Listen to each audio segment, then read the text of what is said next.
Welcome to another episode of the Shop Walk here at Iconic Motorbikes. It is December 5th, and today I've got a special guest. My dear partner Adam is joining us so we can talk to you about the cool stuff that's here at the shop. Steve's already, talking smack over here, so we'll ignore that. He understated the heck out of that, by the way. This is not just the cool stuff. This could be like the best stuff, right? Word. So what do we got here, my friend? This is a YSR50, a Yamaha YSR50 two-stroke. We're big two-stroke fans here, but this one's a little bit more special than that because it is a police bike. It was one of the police bikes in Japan. I don't know if they actually ever used these for anything though, did they? I hope not, unless they were trying to catch turtles. I don't. Well, I actually, all joking aside, it has lights, it has sirens, it has a speaker, it's got these cool side bags for putting like stuff in. It's got the full bearing. Yeah, we'll show that in a moment. But it came to us kind of rough and it needed a bunch of restoration cleanup. Steve's cleaned up the frame a bit already. Why did you leave just DEL on there for? Oh, this side's got Delta box. I just haven't peeled any stickers. All I did was clean. Oh, okay. Oh yeah, this side's got Delta box. But we've also obviously already done the wheels. The wheels are all done and powder coated. We got new fresh tires. We've got the new chain. The head is getting refinished. And so that'll be done. You semi-restored the pipe already, right? Because it didn't look that nice before. I just put the pipe back on. You painted it and all that kind of stuff? That was a solid rest. This thing is looking sick. Sick. So the plan with this bike, it's not going to be a big moneymaker for Iconic Motorbikes. Sometimes we do stuff just because it's super rad, and this is about as rad as it gets. We're going to put this thing back. We're going to put the sirens back on this. We're going to put the horns back on this. We're going to get some police outfits, you and me. Yep. We're going to go start chasing people down. We're going to chase people down. So if you decide that you want to go break the law in Santa Monica, don't do it when this bike is done. Yeah. Because we're going to nail your ass. We're playing the Bad Boys theme and everything. I do have some serious plans. All kidding. I kind of want to do that. I know there's some repercussions of doing that. I don't really care. But we're going to do some rock store stuff. Yeah, I think we're gonna absolutely do some cool things. There's lots of people pull over up there. It'd be fun. It's gonna be great. So we're kind of a little bit fun with it. We will put it on the outside eventually, but keep an eye out for it. It is really rad. If you take a quick look up this way, Rip, I don't know if you can see much of that camera, but we've already done the body work. We had our buddy Brian Mariani do the paint work in more of a CHP kind of livery, if you will. So it's got like police symbols and the CHP logos on the tank. Yeah, I don't know if you can tell with the camera. So the CHP is cool there, and then on the side of the tail section, it says Police 1000, like the Kawasaki, the Kawasaki KZ1000 police bikes had as well. So Brian did a cool job on that. To race and serve, as opposed to protect and serve. Yeah. The Police .5. Police .5. There you go. Speaking of .5s, yeah. So we're on the whole discussion about two strokes, right? And so Ollie, you're a big two-stroke guy. Yeah. And this motor in this one is what? It's a TDR 250, but it's basically the same as a TZR 250, the 1KT parallel twin. TZR, TDR 250 motor. And let me just interrupt. So we mentioned the 1KT. So that is the first generation of the TZR, as you two would say, known as the 2MA in other countries. But in Japan, it was the 1KT, and we have one on our auction site right now that is absolutely immaculate. There's only 7 kilometers on it. I've never even seen a 1KT in person before, so it's really cool to have one of those. We'll put a link in the description so you can see that as well. But anyway, sorry, back to this bike. So the cool thing about this bike, obviously, is you got to look beyond your dirt, because that's just that's there to preserve the paint. You can see boot marks and stuff where someone actually did ride the bike for a while. It does show. What do I see here? Yeah, 21,000 kilometers. One of the cool things that's neat about this bike is the gauge right here in the tank. I've had people comment on our social media before saying it's not really that practical where it sits. I don't know. I've ridden one of these and I thought it was fine. Yeah, you're also a lot thinner than most people.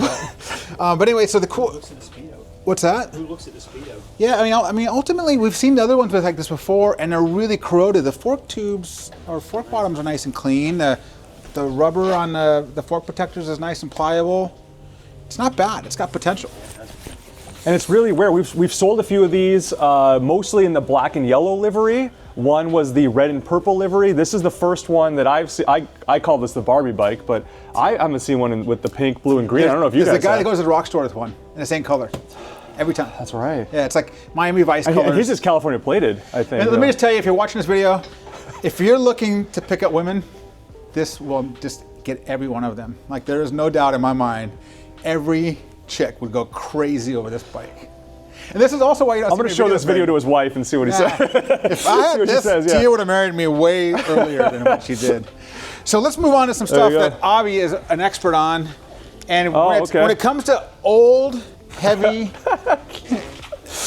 what'd you say? He said boring because he's, Boring. he's a jerk. He's not wrong. No, Abhi's got me on board with BMW. I've always liked BMW, like the S1000s and stuff like that, but I've actually started to really come to realize how great the boxer motor is and things like that. But you know more about this bike, so tell us more about this. Yeah, so this is the Flying Brick. This is from either the late, this is gonna be the late 80s or the early 90s. name makes you laugh. Well, it's from the motor. So this motor is an evolution of a Peugeot or however you want to pronounce the French brand. It's an evolution of or a variant of a car motor they used, and it is insanely reliable. It's not the most powerful thing in the world, it's not the fastest, but basically in the late 80s, this is a 1992 model specifically, a K100, but when BMW came out with this, their idea was they were freaking out that the boxer motors were getting their butts kicked by the inline motors that Japan was coming out with, a lot faster, a lot more powerful.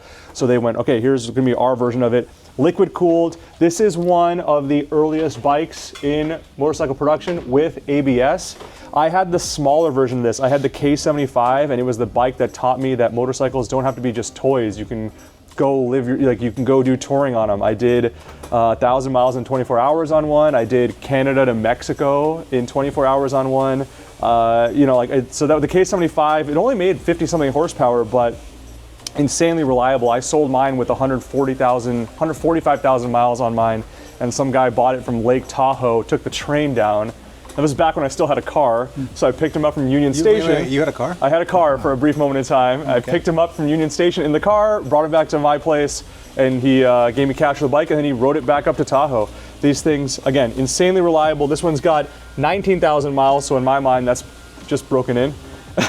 Here, take a look over here really quick, Riff. Yeah, look at this, just the injection of how the carbs are all set up.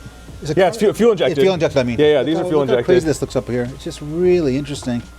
They really were ahead of their time. They have they call it a choke up top here, but it's a fast idle, kind of like what you got on Ducatis of the period. You can see the folding key. I always thought this was cute. So this, and then to help, you can do that, and then the battery is obviously off on this, but it's got a lot more indicators than your average bike had at the time. It's got a dedicated hazard switch. It's got the ABS switch. Mine, you can get heated grips for them, that kind of thing. For an 80s, early 90s bike, really, really great mile muncher, as they call them. So big brick. Flying brick. I like the big brick. But there you go. All right, so cool. We got that. We've talked about this one before. It just came back. Unfortunately, these have a really weak spot in the handlebar.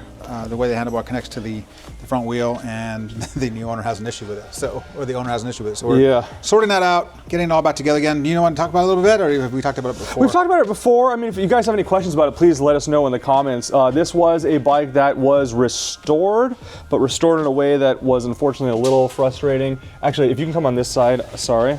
So, it was restored, it got painted, a lot of it, it's really, really pretty from the outside. We've talked about this before, what does restoration mean, but they didn't really paint the inside. So I don't want to harp on a bunch of negative stuff, but it's nice to be able to bring these things back to life. Yanni was working on it, the threads for the spark plug were completely stripped out and chewed, so we had to, I think we either did a time cert or a helicoil, I can't remember how we fixed that exactly. So, like Adam said, we're going to make sure this gets sorted for the owner, and then he can enjoy this, because I think you saw in a recent shop walk, we also were working on a Lambretta Newark police bike, so we've turned into a scooter shop here as of late. Hey, we'll work on anything. That's kind of what we're all about. Yeah. Well, thank you so much for joining us, and look forward to the next one.